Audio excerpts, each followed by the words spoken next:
As a shoe cobbler, when people ask me if I could replace the soles on their cowboy boots, my simple answer is yes. What kind of soles do you want? Because there's tons of different options that you could choose. And every now and then someone says, I really don't know. They have like this wooden sole on there, and I have to explain to them that it's not actually wood. If there was wood soles on there, the boots wouldn't even flex, so it'd be super uncomfortable.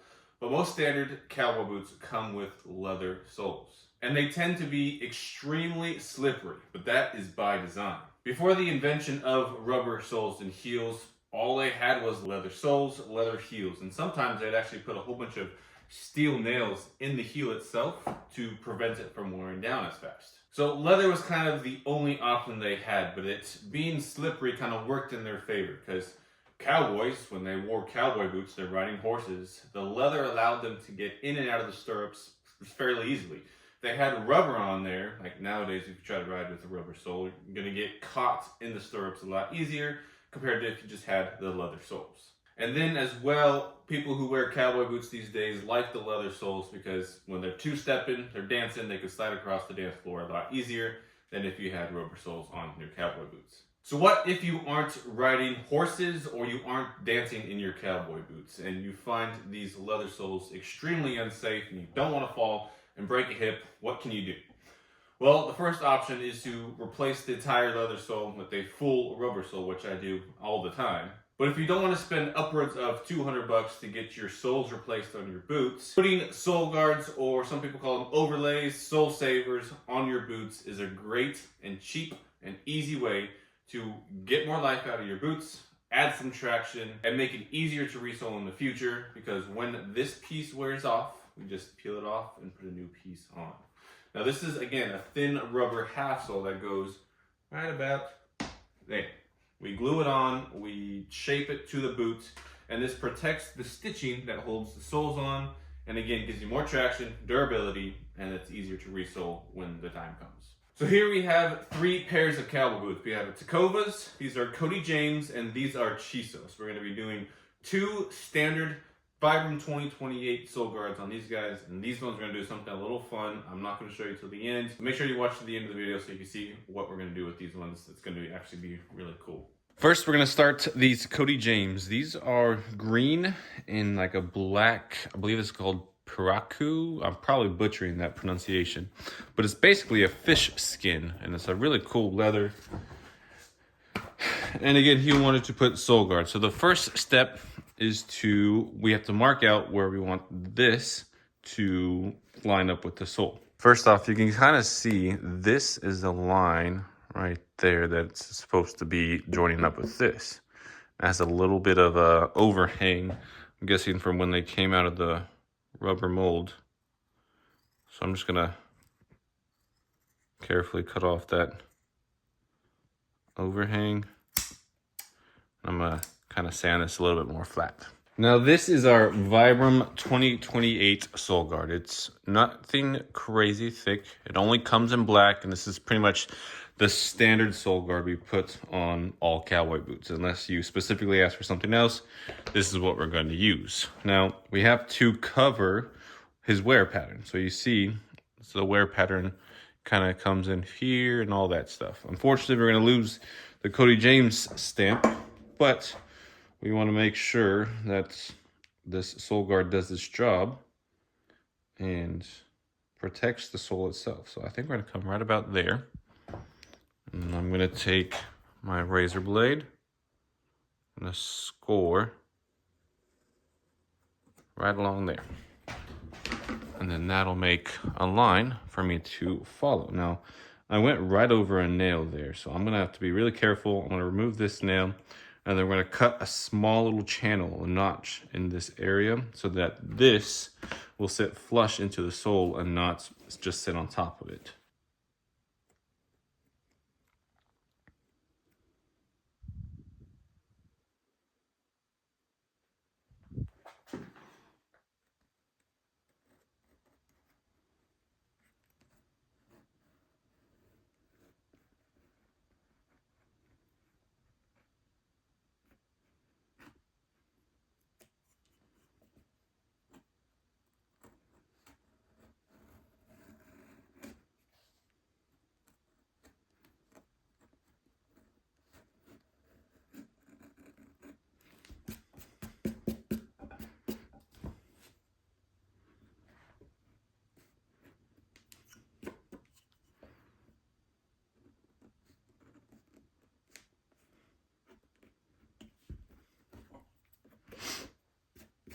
All right, so now that we have a little groove started, I'm gonna take it to my sander and clean this up. I unfortunately wasn't able to take these nails out, so when I go to sand it, it'll sand these nails down and we'll be able to glue this on top of it, no problem.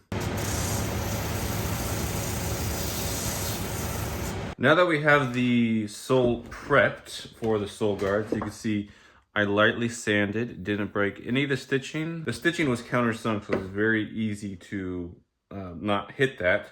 Just hit it really lightly with the sanding and it just roughed up the leather. Got it prepped very well for the glue, the contact cement. Now some brands, they don't countersink their stitching, so it's a lot harder to rough up the sole. We really can't use the sander. We have to use a what we call a rougher, or I guess a leather rougher, what it is. So this is Renia Top Fit contact cement. This is pretty much what I use on all of my soles, heels, everything that we do here that requires glue. And you do a coat on the sole. We'll do a coat on the bottom of this rubber sole guard. I did lightly sand the sole guard to prepare this to clean up anything, and then I wiped it down with some acetone before as well, just to get any oils or stuff like that off of it. So now that we got glue on both sides, we gotta let it dry and cure for 5 to 10 minutes, and then we'll put it under our heat lamp. The heat reactivates the glue, and then we could stick it together. The other two boots are drying. Let's get started on these Tacovas. These are getting the same ones as before. Now I wanna make sure real quick that these are gonna match up, because that is also important. Making sure they everything lines up and is even on both boots. This one's a little bit easier because it's got wooden pegs, and my knife cuts through those wood pegs just fine. So I don't have to worry about any of the brass tacks dulling my blade. I mean, it's got brass tacks, you see, right there, there, and there, but everything else is wooden pegs. It's a little bit harder to go through the wood pegs, but not impossible. You just gotta be a little bit careful when you hit those. You don't want to slip and end up cutting the boot where you don't want to cut it.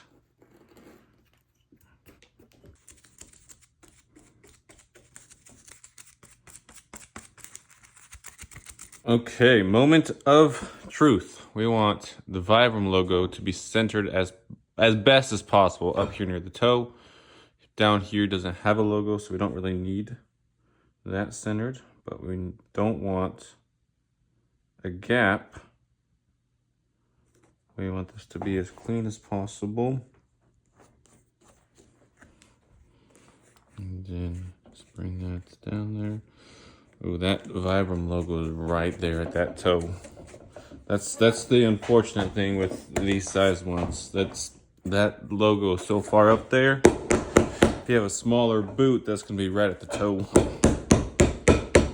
Before we get started on these Chisos, I want to talk about the 7373 Protania. Again, I'm probably mispronouncing that, but these are another option for sole guards. It's a lot thinner than the 2028s, and they come in these cool colors. We've got gray, blue, I believe this is leather, we got like a brown, a tan, and a whole bunch of other colors that I could special order. So if you don't want black, or you don't want a thicker sole guard, and I say thicker because it's only like 1/8 of an inch, this is about half of that. So I choose the 7073 if you want that thinner profile or you want a specific color. If not, do the black 2028 then. But with these Chisos, we're not doing the 2028s. We're not doing the 73s. We're actually doing our red mini lug with a matching heel. Before we get started though, I wanted to let you guys know that part of the reason I'm doing this YouTube channel is to get the word out that shoe cobbling is still a thing and very much needed. So if you want a pair of sole guards done on your boots and you have a local cobbler, go check them out. Be careful because not all cobblers are created equal. Some do horrendous jobs. But if you don't have a local cobbler or you don't have a local cobbler that you could trust, you're always welcome to mail them to my shop. I'm right outside Nashville, Tennessee. All my contact information will be down below. Go ahead and give me a call or text. I'm happy to help. So Chisos is known for having this little red midsole heel. It's just a thin red rubber that goes in between this rubber top lift and the leather stacked heel base. So this customer wanted to kind of play off of that a little bit with the red sole guards. What we're going to do is actually, when we glue them on, we're going to trim the outside and we're going to make this into a commando sole. So you won't be able to see the lugs from the outside. You'll still see a thin red line that'll match the heel, but he'll get the traction and the durability of a lug sole without the bulkiness of a lug sole, which is the main reason we do the recessed edges on these sole guards. So this one's gonna be a little bit different. So if we go straight across, right, you have this little Made in Italy logo right there. So if we go straight across like that, this pattern isn't centered. Now if we center up this lug pattern to the boots, then look at that. That's at a little cant or a little tilt. It's not straight across. So I think what we're gonna have to do is unfortunately just go ahead and do a little tilt so that the lugs are all even and it's not gonna feel uneven underneath his feet as he's walking. While the glue is drying for those red mini lugs, these are pretty much ready to go. We're going to cut the excess off, take it over to the sander, smooth up the edges, and then re-dye the edges. These have almost like a natural edge finish. We'll put like a neutral cream on there, recolor it, make it look all one consistent color.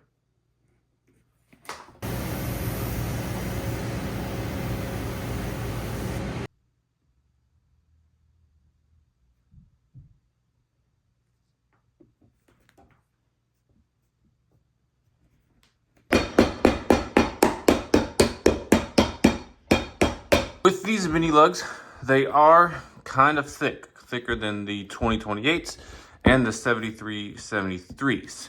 And this kind of poses a difficult issue with the balance of the shoe entirely. So this, it looks level, but it's not used to having this 1/4-inch piece of thick rubber on the front. But when you take a closer look, do you see right there? That is the front section of the heel is off the ground by like a minuscule amount. I know that doesn't seem like a lot, but when you're wearing the shoes, it's gonna feel off balance. You're gonna feel a lot of pressure here in the back, and it's just gonna kind of feel like it's teeter-tottering. So what we have to do, what we came up with, we have to raise the heel a little bit. So we grab this red top lift, and now you can see it's got a little bit of a rock to it. So what we're gonna do, we're gonna take this black rubber cap off.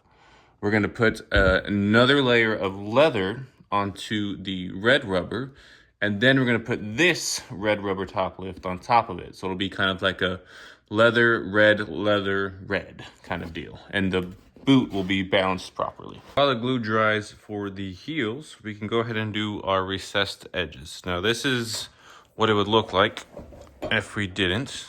It's got you're able to see the full lugs.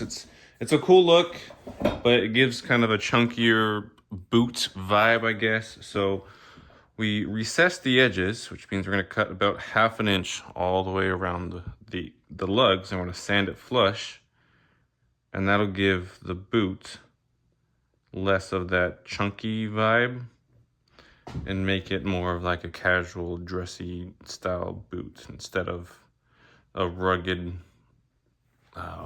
what's the word I'm wanting? A rugged, chunky boot, I guess, is the best way I can explain it. Now, there's nothing wrong with a rugged, chunky look. I mean, we do these all the time for customers who like that, but some people want to keep it a nice, thin profile on their boots, and so that's what we're going to do. Now, I'm not going to show you guys the entire process, maybe just 1 or 2, but you see I marked my line, and now I'm going to take my razor blade. I'm gonna come in here. I adjust it because the camera's like right in my face, but okay.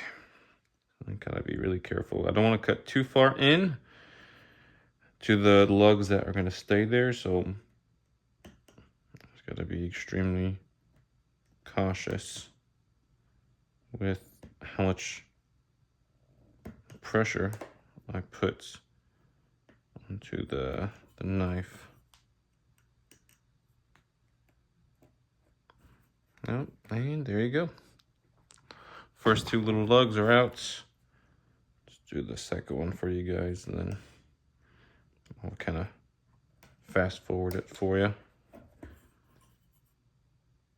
And I know this looks rough, but after I'm done, I'm gonna take it to the sander. I'm gonna sand all the rough edges.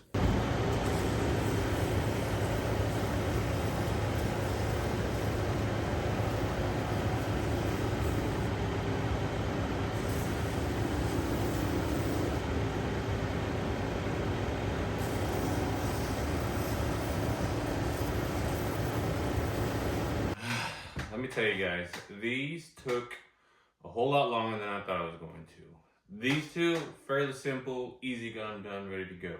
These ones took a lot longer than I thought. But I'm very happy with how they turned out. Let's get some closer shots for you. Now again, the main reason for these soles, the sole savers, sole guards, is so 1, you get more traction, you have a little bit more durability than the leather soles themselves. And in the future, when the sole guards wear down, all I gotta do is peel it off and glue a new piece on, hence saving you money on resoles because we don't ever have to touch the full leather sole. Just replace the sole guards and the heels. With these Chisos, this customer requested the red mini lugs with the recessed edges, and I think they turned out absolutely beautiful. You can't really see the lugs from the edge of the sole, which is the main reason why we do these commando soles or recess the edges. And the heels turned out absolutely beautiful. They're properly balanced now, so we don't have to worry about the boots being uncomfortable. And these things are gonna last an extremely long time. Thank you guys so much for watching. I do greatly appreciate it. Again, if you don't have a local cobbler or a local cobbler that you could trust, I do have a shop located right outside Nashville, Tennessee. Give me a call, text. My phone number will be in the description of this video. I am happy to help. Till next time, God bless you guys.